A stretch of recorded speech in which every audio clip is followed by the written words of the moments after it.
ជំរាបសួរពួកខ្ញុំជាសិស្សថ្នាក់ទី3នៃសាលា Universal សាខាទូស្បែកព្រៃពួកខ្ញុំមកទីនេះដើម្បីច្រៀងចម្រៀងដែលមានចំណងជើងថា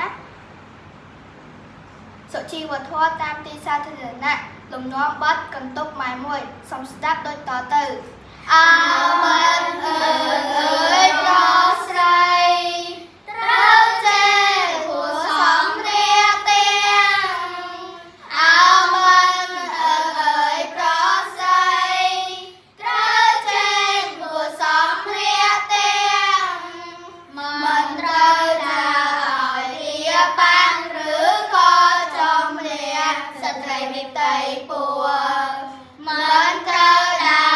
រឲ្យរៀបបាំងឬក៏ចំរៀបស្ត្រីវិតីពួរពេលមិនឃើញចាស់ចូលរៀក្រោយគ្រាដូចធំទៀបគួង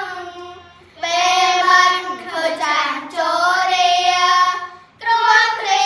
ដូចធំទៀបគួងមិនត្រូវមកសំធ្វើសំបានពណ៌គេទៅយួរនាំឲ្យថ្នាំ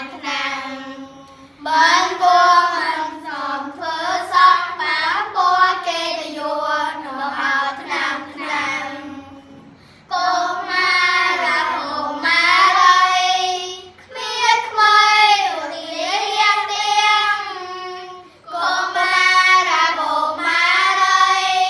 គ្មានខ្មៃរីរៀបទាំងទើបក្លាយជាពលរដ្ឋម្នាក់មានសុជីវធម៌ជាក្នុងសង្គមខ្មែរទើបក្លាយជាពលរដ្ឋម្នាក់មានសុជីវធម៌ជាក្នុងសង្គមខ្មែរសូមអរគុណ